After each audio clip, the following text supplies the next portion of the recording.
So about 3:15 in the morning comes around, and OG Crip climb up out the bed, right? And he goes to his locker and grab a knife. So then he jump on top of the rack, right, real fast, and lay his body on top of Lil J body, and he put a knife at his neck. And he tell him, oh, you thought I was gonna let that go, lil nigga? You thought I was really just gonna let you ride and disrespect me like that? So you just think you finna just come in here and do what you wanna do? And Lil J like, man, what you doing, OG? Let me go. OG was like, nah, I ain't letting you go. And he's like, man, Lil J, like, man, what you doing, man? What you doing? Because OG now is pulling down Lil J pants. He's like, man, stop, man, what you doing? Oh, shit. Here we go again.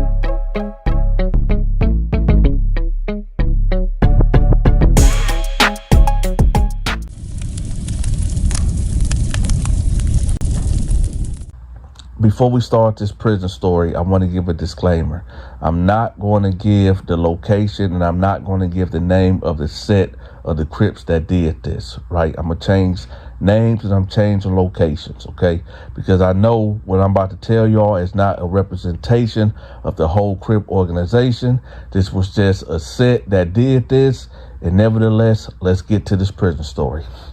So on my second day of the Terror Dome, I get up in there, and immediate when I hit the unit, you got guys coming up to me like, hey, you Crip, you Blood, you GD, what are you? Where you from? This, that, blah, blah, blah.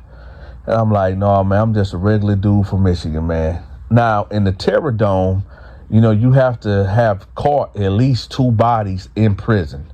That's the minimum. To end up getting sent to the Terror Dome, you had to catch a minimum of 2 bodies, all right? And in the Terror Dome, it ain't nothing like if you go to a regular prison and you a predator, well, in the Terror Dome, somebody got to be prey. You understand? So this is the big house. This is all or nothing. In the Terror Dome, it's like a high 85% chance that you will lose your life coming in the Terror Dome, right? And I knew this coming there. This is my second day, so I was always with it. I always slept with a knife. Everywhere I went, I walked with a knife. Everything, listen, you just always have to be ready. You know, I stayed ready so I ain't have to get ready. So anyway, this dude walked up to me after he figured out, I guess he sent some dudes my way, some Crip dudes my way to see, you know, what was I, whatever.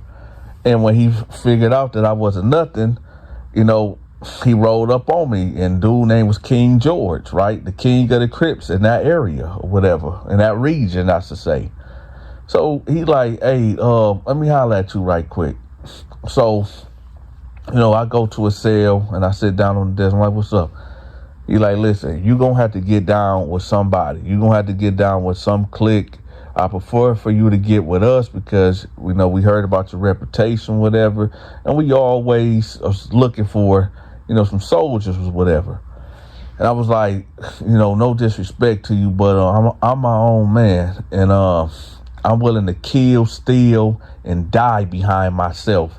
And you know, I just don't take orders from people lightly. You know what I'm talking about? And he was like, well, if you ever change your mind, man, I'm just letting you know, because if you pop off of here, you know, you're going to need somebody to have your back in here or whatever. So, you know, if something happened to you, nobody can come to your aid. Nobody can assist and aid you. And I said, I respect that. So, you know, I got up out of there. So I go to my cell, right, and I'm in there chilling. About an hour go by, and there's this Crip dude that come in there, right? Now, this dude was like what you call a torpedo, a firecracker. This dude had his sights on becoming the number 2 or number 1 man in that state of being a Crip. But dude, King George, was the number 1 man, right? And this dude wasn't nothing but a foot soldier. So he come in there, he got strong ambitions. He make it clear, like, yo, King George is kind of soft, man. I I want to rule some man. King George is getting soft on these politics, and we need to be more aggressive. So something popped off with some bloods or whatever in this prison that King George just sat on. Is like, no, y'all just be patient. We're gonna let it die down and we're gonna get active, right? But you know, a lot of guys was kind of mad because they like, no, we need to get active now because the Crip, you know, name is getting tarnished. Like they making us look like we soft or whatever. And, you know, that caused a lot of ruckus between King George and other guys. But, you know, King George is the number one guy in that region. So they had to stand by and stand down and stand by. But as y'all know how it goes, it's always somebody that want to be number one. They always want to be somebody to take over. So now there's a coup going on. And basically, this dude wants to dethrone King George. So what he do? Because he feel like King George is soft. So he's challenging his authority. He challenging his power or whatever. Long story short, he take King George out. Now, I'm not going to say his name, but this is the guy. I ain't going to hold y'all up. This is the guy that he was in there violating his own homies. And when I say violating, y'all seen the title, y'all seen the thumbnail. This is what he was in there doing. So, nevertheless, King George is out of the way, right? So now he's ruling with an iron fist. Now, he ain't messing with other gangs. He ain't meddling in nobody else's business. He just running the type shit with the Crips, right? Every Crip guy that comes in there over the age of maybe 30, he ain't really pressing them like that. And one of his requirements is if you in the cell, you have to, if you like a younger dude, you have to sleep in the cell for a week for him to re-educate you or whatever. So nevertheless, like I tell y'all, I can't tell another man how to program. That's just how he was programming it. So nevertheless, this is where the drama came. This is where the rumors started coming. Y'all remember that TV show Oz, where I forgot dude's name, but what he would do, he would have anybody that sleep in his cell be naked and lay on their stomach and have them tied up. That's the type of program he was running, and he was doing this for all the young homies that was coming in there. I don't know why I didn't ask. I was just like, yo, this dude is bugging. But nevertheless, that's what he started doing when the young homies would come in there.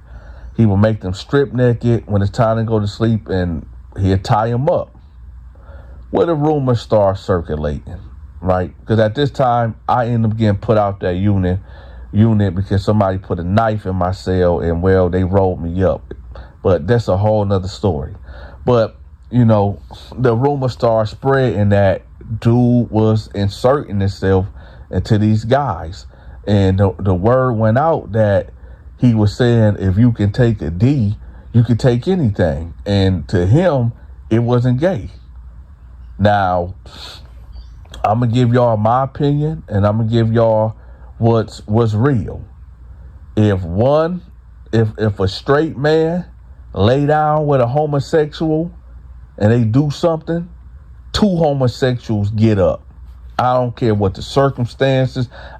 Listen, somebody told me one day, oh, Donta, if a man sleep with another man in prison, that's macho.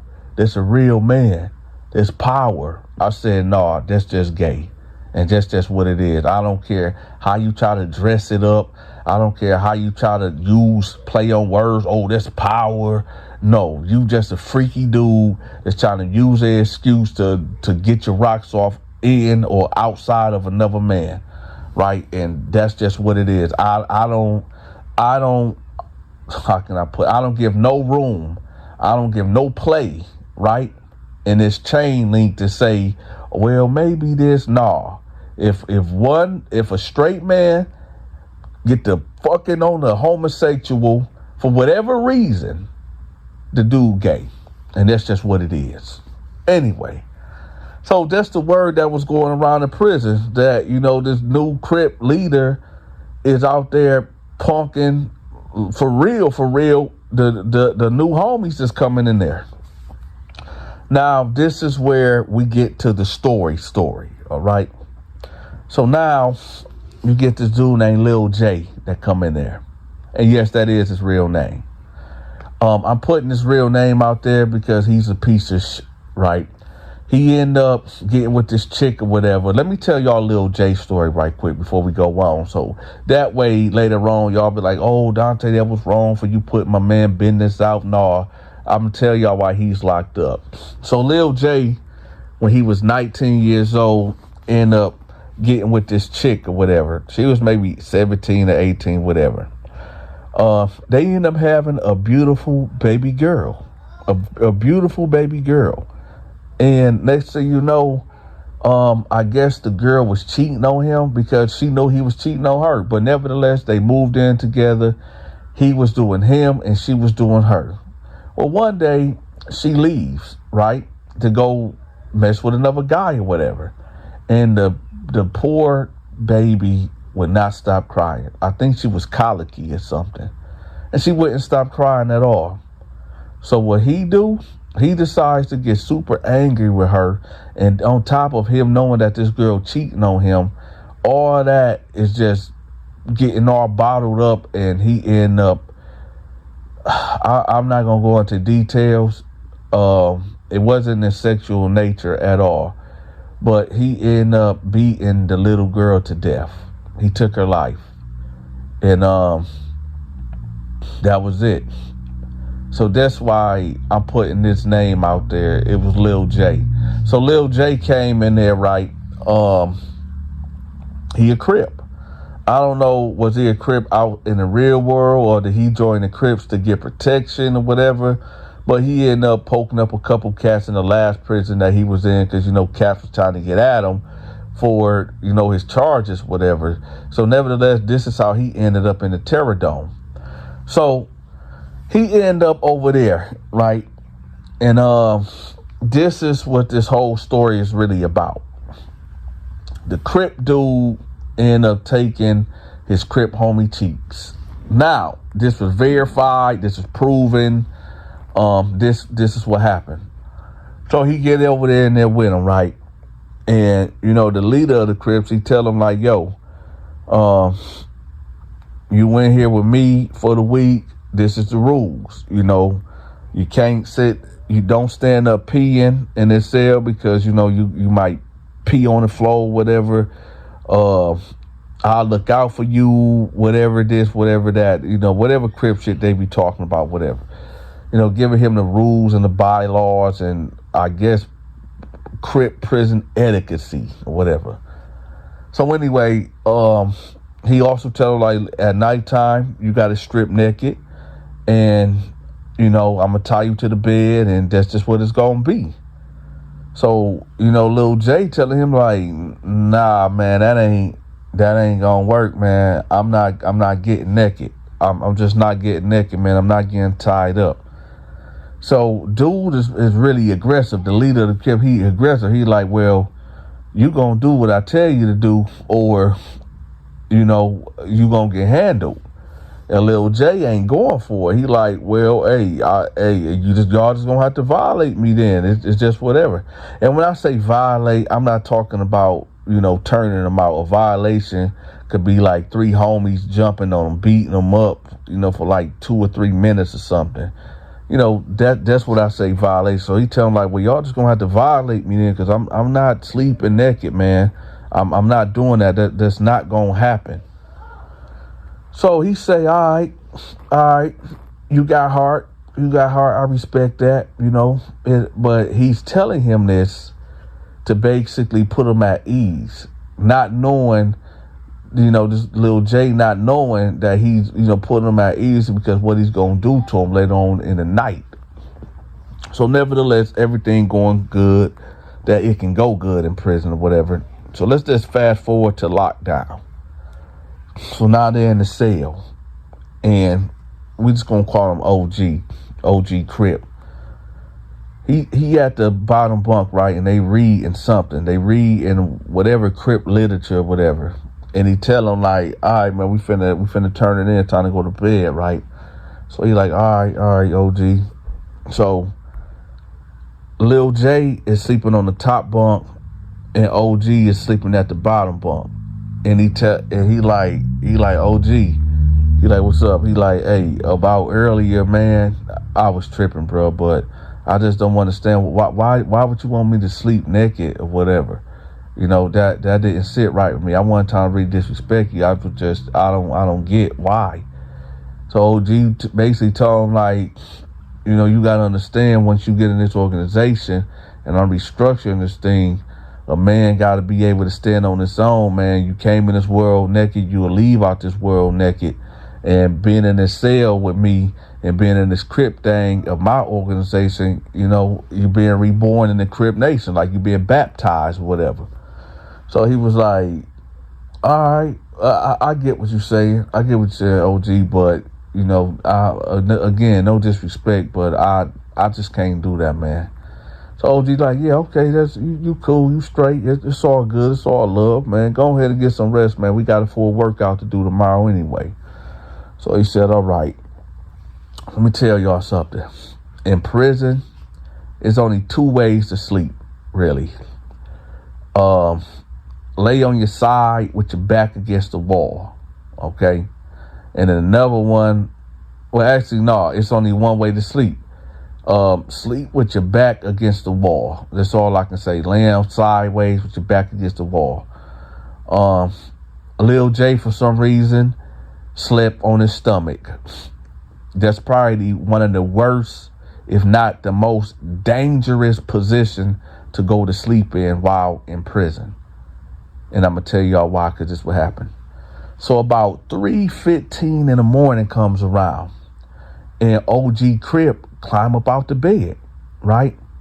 And he goes to his locker and grab a knife.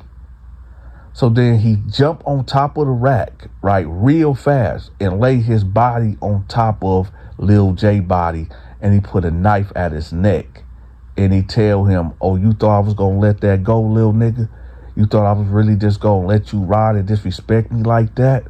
So you just think you finna just come in here and do what you want to do? And Lil J like, man, what you doing, OG? Let me go. OG was like, nah, I ain't letting you go. And he's like, man, Lil J like, man, what you doing, man? What you doing? Because OG now is pulling down Lil J pants. He's like, man, stop, man, what you doing? And OG like, shut up, I'm going to kill you. I'm going to slice you. Man, keep making noise. And then, well, he inserted himself into Lil J at knife point. After he got done with Lil J, he got up out the bed and he told him, like, hey, if you say anything, if you tell anybody what happened, you know I'm going to do that to you. Right? So OG got back in his bed and laid down. Now, about 3 days ago by, and words spread like wildfire. You know, Lil J didn't come out of cell. Lil J didn't come to the chow hall. Lil J didn't come on the yard.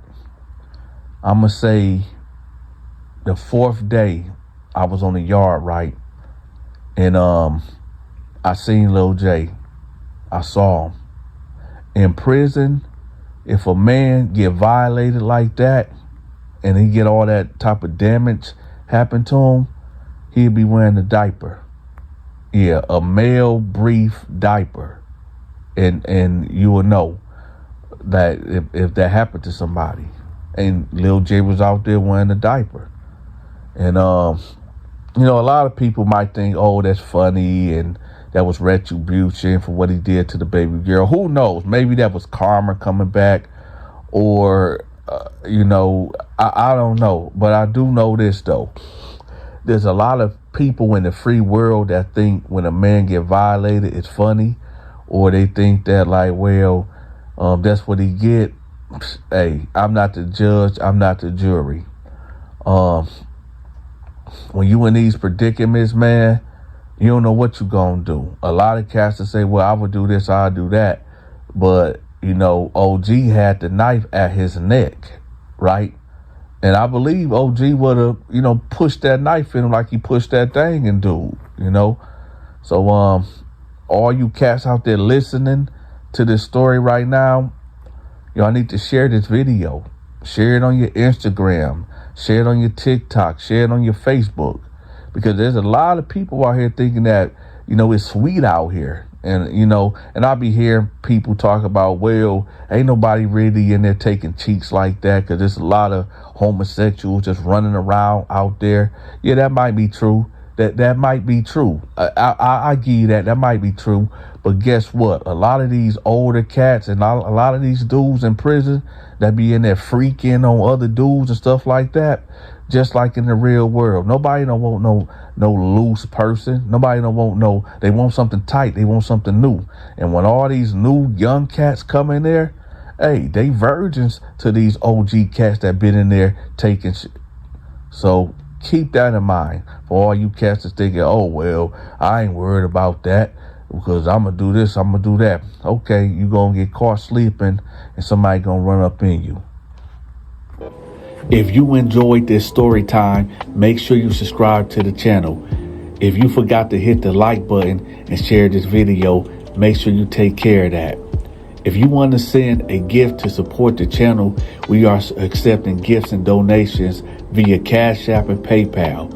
If you want to support another way, please contact me at 313-452-8981. That's 313-452-8981. Or email me at thedanteshow88@yahoo.com. Also, contact me if you need any type of promotion. Until next time, take care.